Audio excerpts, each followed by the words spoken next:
الحمد لله الذي هدانا لهذا وما كنا لنهتدي لولا أن هدانا الله لقد جاءت رسل ربنا بالحق ثم الصلاة والسلام على البشير النذير والسراج المنير الرسول المسدد المصطفى الممجد أبي القاسم محمد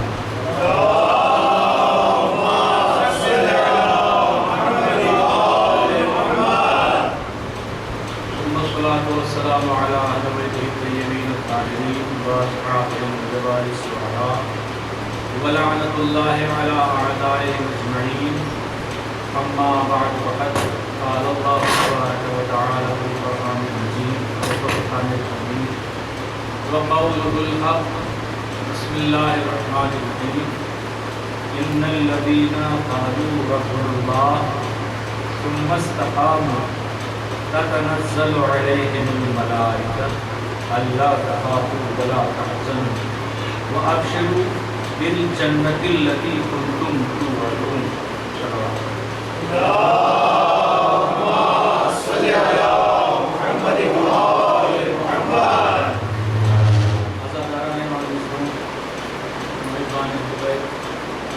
میں نے آپ حضرات کے سامنے قرآن کی جس آیہ وقت کی ہدایت کی تلاوت کا شرف حاصل کیا، اس میں ارشاد باری تعالیٰ ہو رہا ہے ان الذین قالوا ربنا اللہ، جن لوگوں نے یہ کہا کہ اللہ ان کا رب ہے، ثم استقاموا، پھر اس پر باقی رہے، اٹل رہے، اٹک رہے، استھر رہے، ان پر ملائکہ نازل ہوتے ہیں، تتنزل علیہم الملائکہ، اور ان سے کہتے ہیں اللہ تخافوا، خوف تم خوف نہ کرو، ولا تحزنوا، اور کسی چیز کا افسوس یا غم نہ کرو، وابشروا، اور انہیں بشارت دیتے ہیں بالجنت التی کنتم توعدون، اس جنت کی بشارت دیتے ہیں جس کا تم سے وعدہ کیا گیا ہے۔ یہ اس آیت کا ظاہری لفظی معنی اپنی حد تک میں نے پیش کیا۔ اس میں دو تین باتیں بہت اہم ہیں جو جس تک میں پہنچ پایا ایک عام انسان پہنچ سکتا ہے، اس پر گفتگو کر کے ربط مسائل۔ ان الذین قالوا ربنا اللہ، جن لوگوں نے یہ کہا کہ اللہ ان کا رب ہے، ثم استقاموا، میں دو تین بار ریپیٹ کروں گا تاکہ بچوں کو یاد ہو جائے، بزرگ مجھ سے بہتر جانتے ہیں، مجلس میری اپنے سے چھوٹوں کے لیے ہے، ہو سکتا ہے انہیں بھی بہت سے مجھ سے زیادہ جانتے ہیں، بہتر جانتے ہیں، مگر یاد دہانی ہو جائے گی۔ ان الذین قالوا ربنا اللہ ثم استقاموا تتنزل علیہم الملائکۃ الا تخافوا ولا تحزنوا وابشروا بالجنۃ التی کنتم توعدون، جن لوگوں نے یہ کہا کہ اللہ ان کا رب ہے، سب سے پہلی منزل۔ اس کے بعد دوسری منزل ثم استقاموا، یہ منزل اس سے بھی زیادہ مہم ہے، کٹھن ہے، دشوار ہے۔ کیوں؟ اس کا تذکرہ کریں۔ پہلی منزل یہ قالوا ربنا اللہ، جن لوگوں نے یہ کہا کہ اللہ ان کا رب ہے، یعنی جن لوگوں نے اقرار کیا لا الہ الا اللہ۔ لا الہ الا اللہ ایک ایسا عظیم فقرہ ہے، ایک ایسی منزل ہے، ایک ایسا مقام ہے کہ جس شخص نے، جس انسان نے ایک بار لا الہ الا اللہ کہہ دیا، وہ اپنے وجود، اس کا اپنا وجود، اس کا اب اپنا کچھ نہیں رہا، سب کچھ اب اس کا اللہ کا ہو گیا۔ لا الہ الا اللہ، جس نے ایک بار کہہ دیا کوئی خدا نہیں، کوئی اللہ نہیں سوائے اللہ کے، اب اس کے لیے اللہ کی طرف سے انعام کے طور پہ ایک طرز زندگی دیا گیا جسے اسلام کہتے ہیں۔ اس کے لیے اللہ نے ایک پرسکون مقام کا تعین کیا جسے جنت ہے۔ انسان جب اللہ کے بنائے ہوئے سسٹم اور قانون کو فالو کرے گا، لا الہ الا اللہ کہنے کے بعد اس نے اپنا داخلہ تو کروا لیا اللہ کی اسکول میں، اب جب اس اسکول میں سسٹمیٹک طریقے سے داخلہ لے گا، امتحان دے گا، کامیاب ہوگا، اور اس کا کیریکٹر بھی اچھی، ساری چیزیں اسکول سے میں مثال پیش کر رہا ہوں جو آپ ہمارے سامنے کی ہیں۔ جب انسان ان سارے مراحل سے گزرے گا تب اسے اللہ ایک بہترین جزا دے گا جسے جنت ہے۔ انسان جب لا الہ الا اللہ کی منزل میں آتا ہے یا ہمارے درمیان اکثر جو گفتگو ہوتی ہے اس میں ایک بات کھل کے سامنے آتی ہے، لا اکراہ فی الدین۔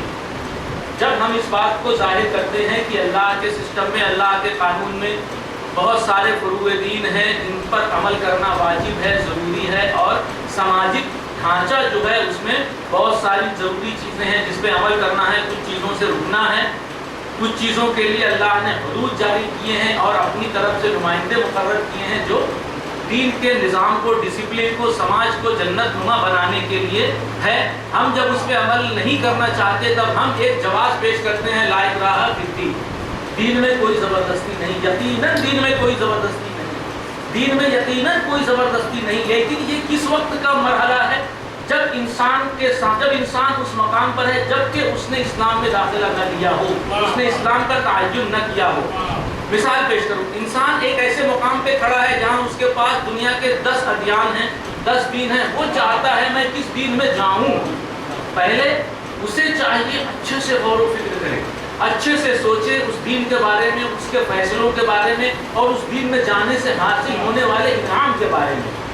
ہر دین کے پاس اگر انعام ہے، میں بہت کھل کے نہیں بول پاؤں گا، آن ریکارڈ بھی ہے، اور آپ لوگ ماشاءاللہ مجلسی مجمع ہے اور رائے پور کا مزاج میں بھی جانتا ہوں، چونکہ میں بھی یہی ایک فرد ہوں کہ یہاں توجہ دیں اور غور کریں اور یہ میرے خیال سے مزاج کے باہر نہ ہو۔ تو ایک لا اکراہ فی الدین، یہ اس مقام کے لیے جب انسان کسی دین میں نہ گیا ہو۔ بچوں کے لیے اور اس کو واضح کر دوں کہ ایک باپ اپنے بیٹے کو لے کر، بچے کو لے کر کھڑا ہے ایک ایسے مقام پر جہاں پہ آس پاس 5 یا 10 اسکول ہیں، اب وہ چاہتا ہے بچے کا اسکول میں داخلہ کرواؤں۔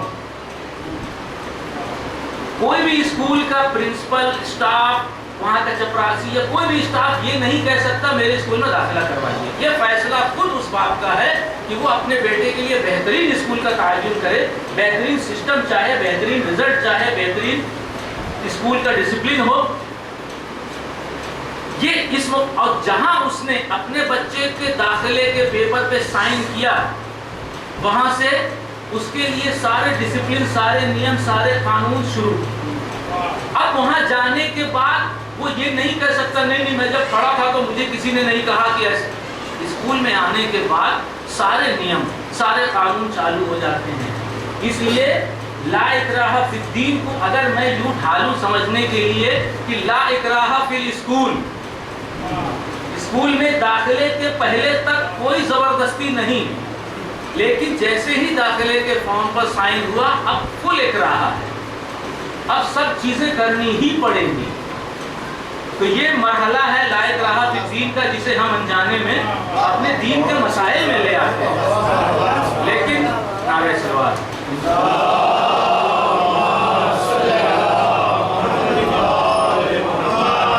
لیکن جب ہم نے اسلام میں داخلہ لے لیا، کلمہ لا الہ الا اللہ کہہ دیا، اس کے بعد اب جو بھی اس کا نظام ہے، نماز، روزہ، حج، زکوٰۃ، امر بالمعروف، نہی عن المنکر تک، تولا تبرع تک، ہر چیز ہم پر واجب ہے، ہمیں کرنا ہے۔ اگر ہمیں قبول نہیں ہے ہم اسکول بدل سکتے ہیں۔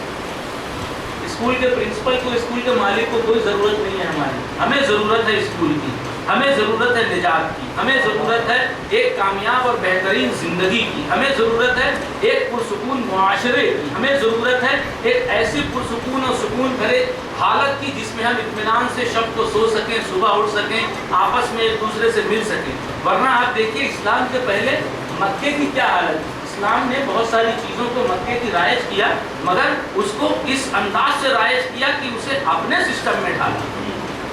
میں نے کئی بار، اچھا جہاں لا الہ فی الدین ہے، اللہ نے جہاں یہ چھوٹ دی ہے وہاں یہ بھی کہا ہے وَلَن يَبْتَغَىٰ غَيْرَ الْإِسْلَامِ دِينًا فَلَن يُقْبَلَ مِنْهُ، جو روز قیامت دین اسلام کے علاوہ کوئی اور دین لے کے آئے گا اس سے وہ قبول نہیں کیا جائے گا۔ سیدھی سی بات ہے، آپ نے جب اسکول میں داخلہ ہی نہیں لیا، دوسرے اسکول کا سرٹیفکیٹ لے کے آئیں گے اور بولیں گے ہمیں میڈل دیجیے، ہمیں یہ دیجیے، سوال ہی نہیں پیدا ہوگا۔ ایک اور آیت، ان الدین عند اللہ الاسلام، اللہ کے نزدیک پسندیدہ نہیں، دین تو بس، ان الدین، اللہ کے نزدیک دین تو بس اسلام، دین دین دین کا اتنی دیر سے میں تذکرہ کر رہا ہوں، بچے سوچ رہے ہیں کہ یہ دین کیا ہے، یہ دین کیا ہے. تو آئیے میں آپ کو ایک مجسم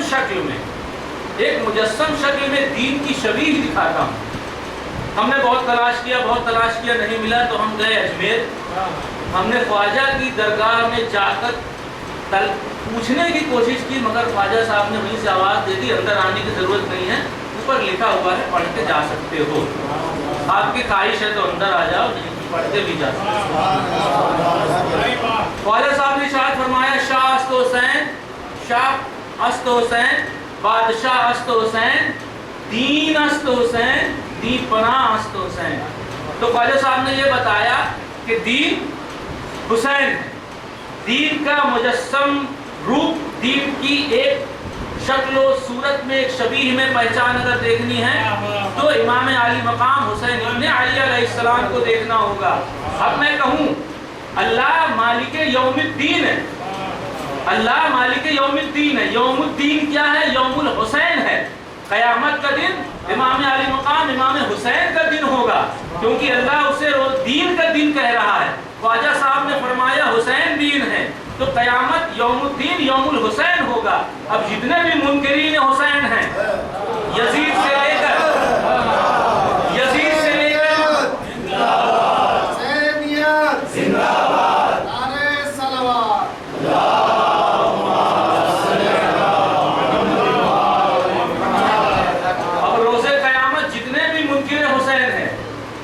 سے لے کر ابن یزید ذاکر نائک تک سب کو اپنی اپنی فکر کرنی ہوگی اس دن وہ کس پالے میں ہوں گے، کس گروپ میں ہوں گے. اگر ان کو یزید سے اتنا ہی پیار ہے تو یقیناً وہ یزید رضی اللہ تعالی عنہ بول سکتے ہیں. اور قیامت میں بھی میں چاہوں گا، میں تو ذاکر نائک کا فیور کرتا ہوں اس معنی میں کہ اس نے منافقت سے اپنے کو، اپنی پارٹی کو چھپایا نہیں. ابن تیمیہ کی اولادوں کو اس نے چھپایا نہیں. جتنے لوگ اس فکر کے حامل ہیں، جنت البقیع توڑنے والے اور ہماری عزاداری کو اور دوسری مقدس شریف چیزوں کو شرک کہنے والے، یہ سب ذاکر نائک کے گروہ کے ہیں. اور وہ اس چیز کے ذاکر نائک نے جب رضی اللہ کہا یزید کو، وہ سب ظاہر ہوئے.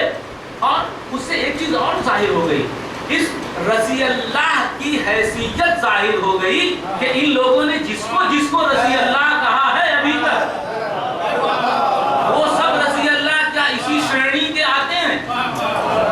یزید کی صفات اور ان رضی اللہ کی صفات ملانا ہوگا، کہیں میچ تو نہیں کرتے.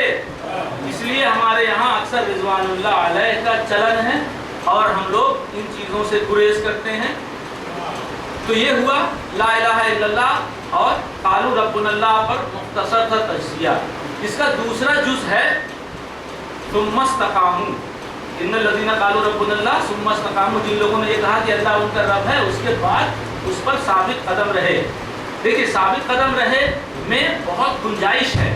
اس میں تفسیر الکافی میں امام جعفر صادق علیہ السلام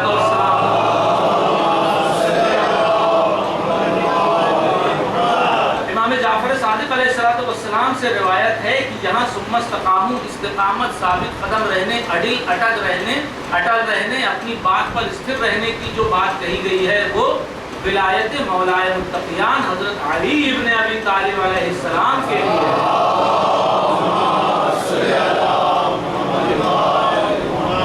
کہ جن لوگوں نے مولائے متقیان کی ولایت کو قبول کیا، پھر اس پر باقی رہے.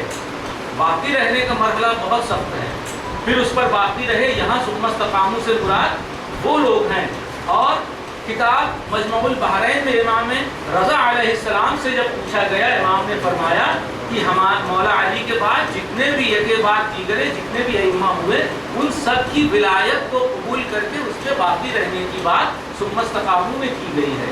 اور تفسیر شافی میں بھی ہے اور نہج البلاغہ میں بھی مولا علی نے اس چیز کو واضح کیا ہے کہ جب تم نے قالوا ربنا اللہ کہہ لیا تو ثم استقاموا کیوں نہیں اختیار.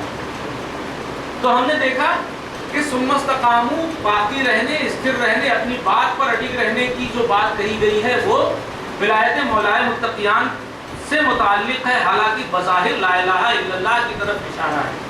یعنی آپ دیکھیں کہ کلمہ توحید کے آنے کے بعد فاران کی چوٹیوں سے یتیم عبداللہ نے جب قولوا لا الہ الا اللہ وتفلحوا کہا، اس کے بعد جن لوگوں نے اسلام کے دامن میں پناہ لی ان سب کے ساتھ کیا کیا سلوک ہوا، اور جن لوگوں نے اپنے آپ کو اس مشکل اور مصیبت بھرے موقع پر باقی رکھا، ان لوگوں کے لیے اللہ نے کہا ہے ان پر ملائکہ نازل ہوتے ہیں۔ حالانکہ تتنزل علیہم الملائکہ کے لیے مجموع البحرین مجموع البیان میں امام جعفر صادق علیہ السلام سے یہ روایت ہے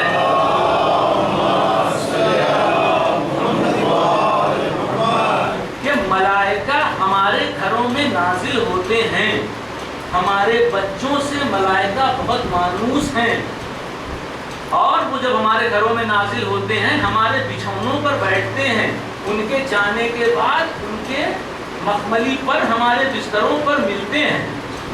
یہ ہے امام کے زمانے میں اس تتنزل علیہم الملائکہ کی ایک اور تفسیر، حالانکہ ظاہراً تو یہ ہے۔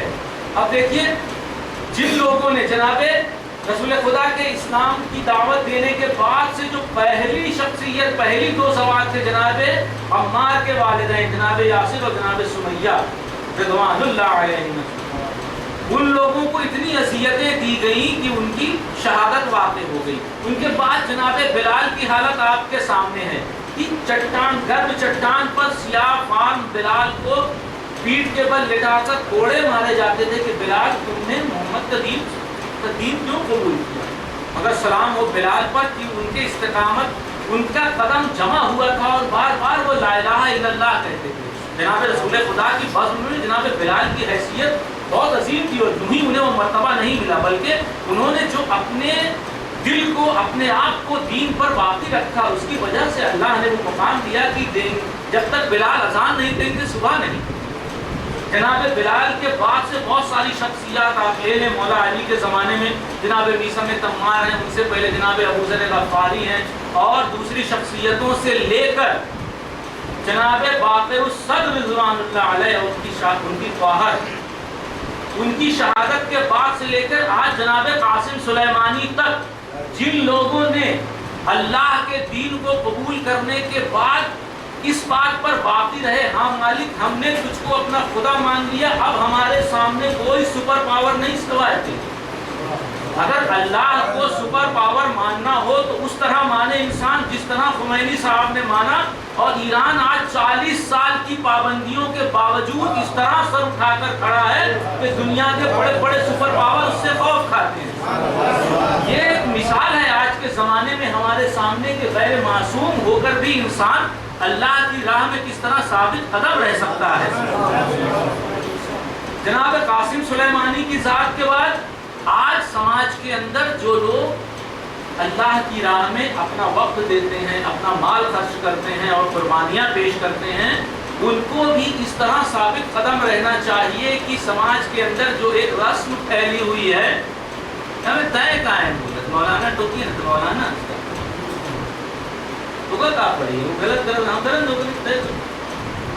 یہ گناہ ہے، غلط ہے۔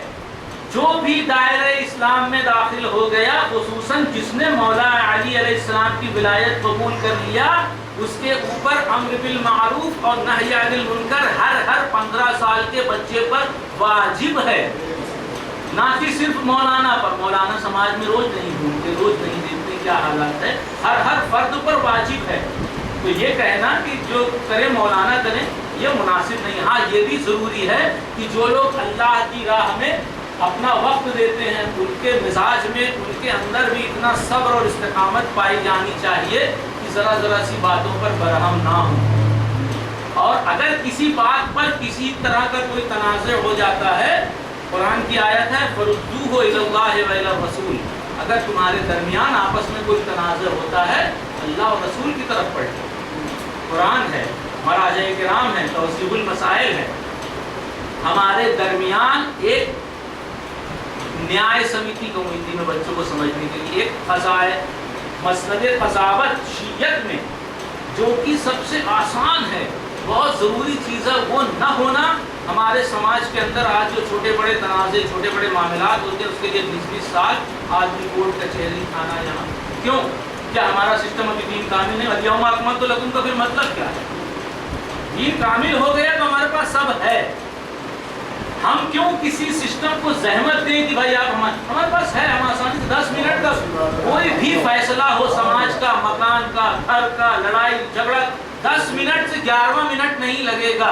ہمارے پاس ایسا سسٹم موجود ہے. 14 معصوم کیا بتا کے نہیں ہے؟ اگر بتا کے نہیں ہے تو دین کامل نہیں ہوا. دین کامل نہیں ہوا تو ہمیں ایسے دین کی ضرورت نہیں.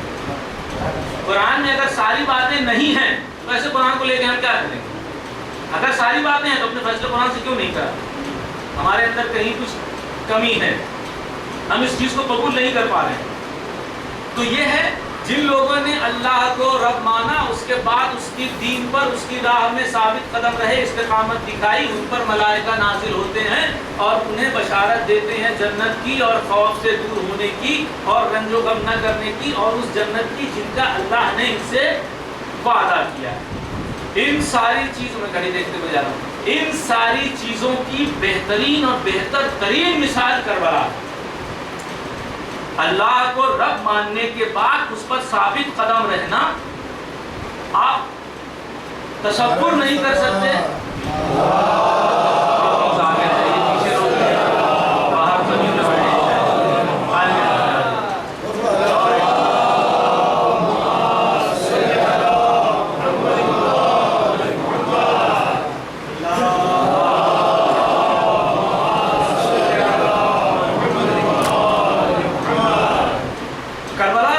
مثال ہے, آپ تصور کریں,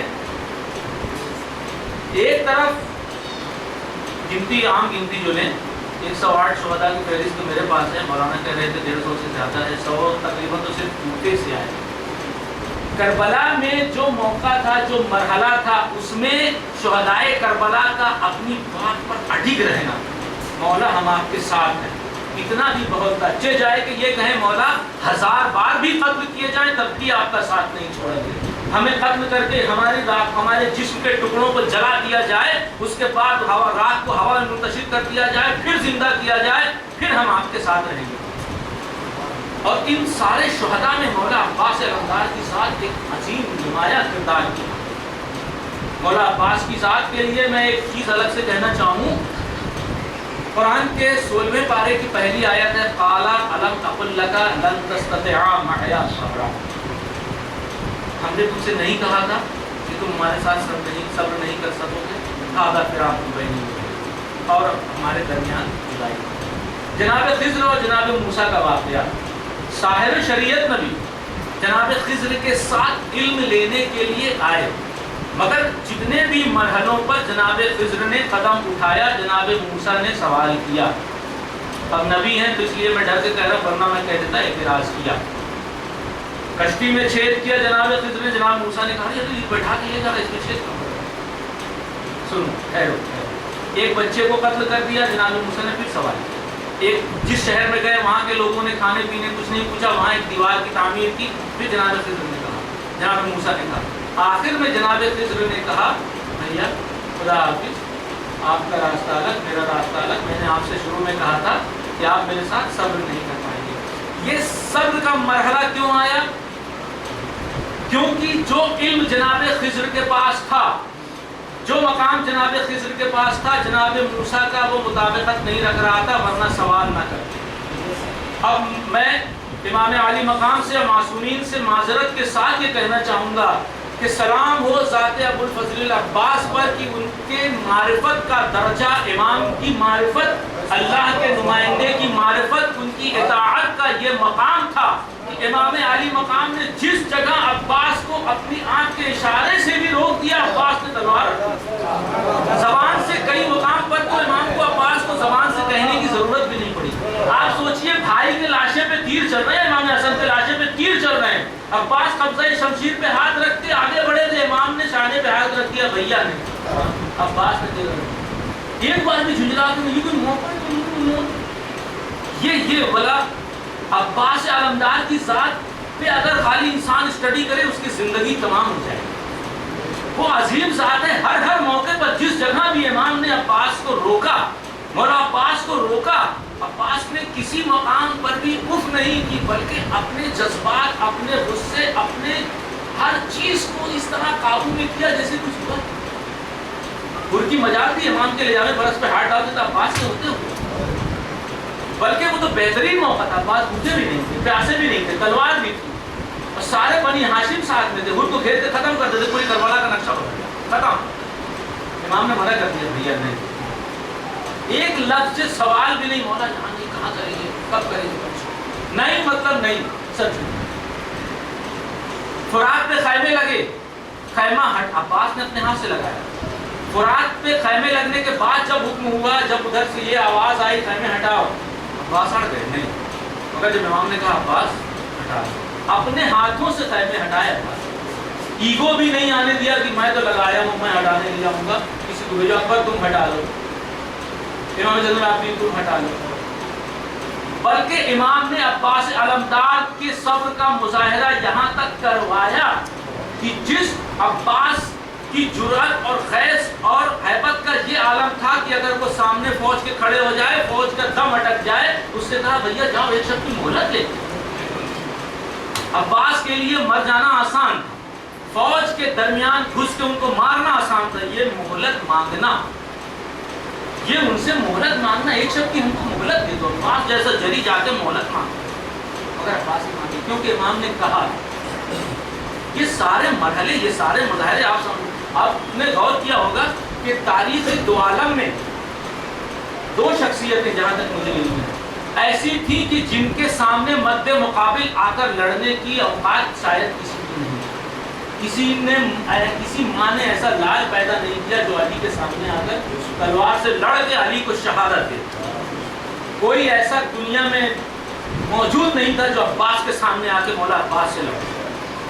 آپ محسوس کر رہے ہیں امام نے جناب عباس کی قوت کو کم کرنے کے لیے 6-7 کنویں کھدوائے، کئی دن کے بھوکے پیاسے عباس، 7 محرم کی صبح تو وہ ہے کہ مصلی پر جناب زینب ولیہ مقام کے پہلو میں جناب سکینہ ہے، نماز ختم ہوئی، جناب سکینہ 7 محرم کی صبح کہتی ہیں بھوکے اپنا حالت پیاس لگی، جب پیاس لگی ہے مطلب پانی کئی دن پہلے ختم ہو چکا ہے، اس بھوک پیاس میں مولا عباس نے کئی کنویں کھودے، اس کے بعد بھی امام علی مقام کو یہ احساس تھا کہ عباس اگر ابھی بھی بپھر گیا تو فرات میں ہنگامہ ہو جائے گا، پھر عباس سے تلوار، عباس سے جو رخصت کے وقت، اور عباس سے کہا بھیا ایک چیز مانگنا چاہتا ہوں، عباس علمدار نے اپنے قبضہ شمشیر پہ ہاتھ رکھ لیا، ان کو دل دھڑک گیا کہ شاید اور میرے پاس ہے کیا، ابھی عباس کے پاس اور ہے کیا، قبضہ شمشیر پہ ہاتھ رکھ لیا، امام کی طرف دیکھا، کہاں کا کہیے، کہا بھیا وہی تلوار مجھے دے دو،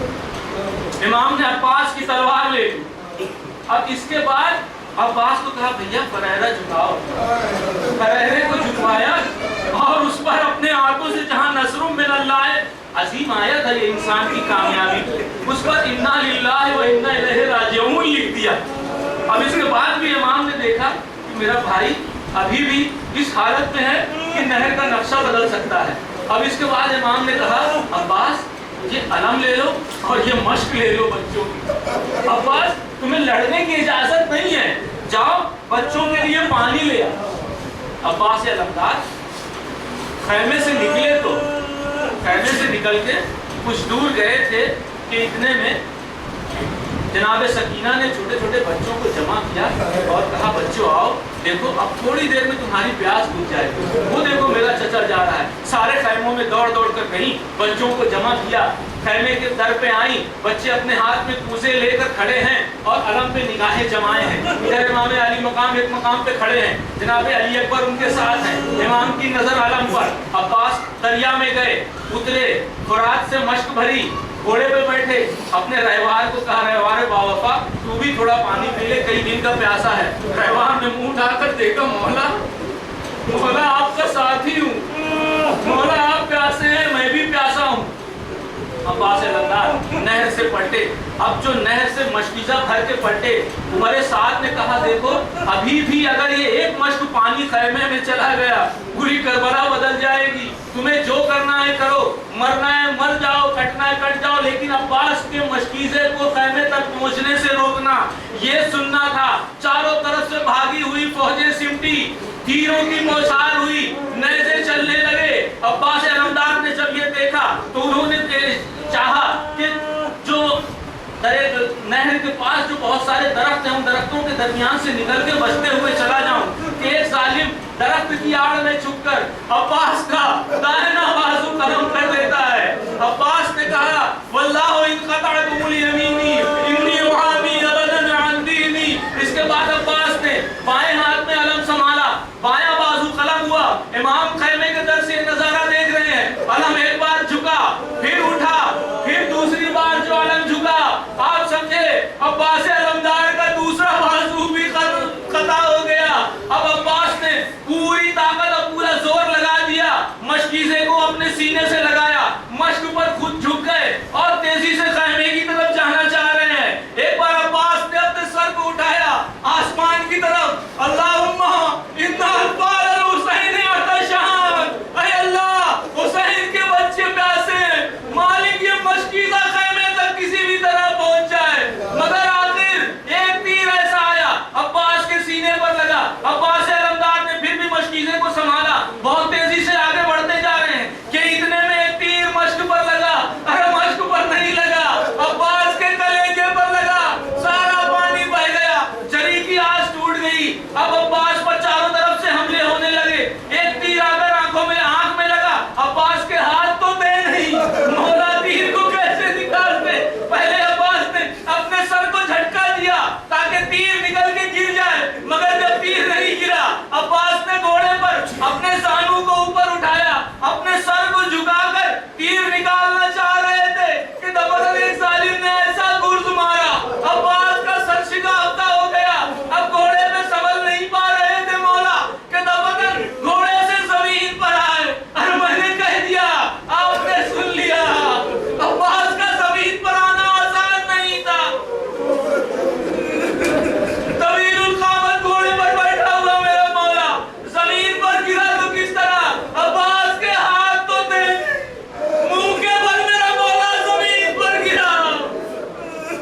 گرتے ہی امام کو آواز دی, امام خیمے سے چلے اور یہ کہتے ہوئے چلے الان انکسر ظہری وقلت حیلتی. عباس تیرے بعد حسین کی کمر ٹوٹ گئی. امام کچھ دور چلے تھے کہ میدان سے شقیہ اشقیہ نے آواز دی, ماں تو ہی تو ابن فاطمہ, اے فاطمہ کے لاش, اور ہے کوئی عباس تمہارے پاس, اور ہے کوئی عباس تمہارے پاس, بھیجو ہمارے سامنے.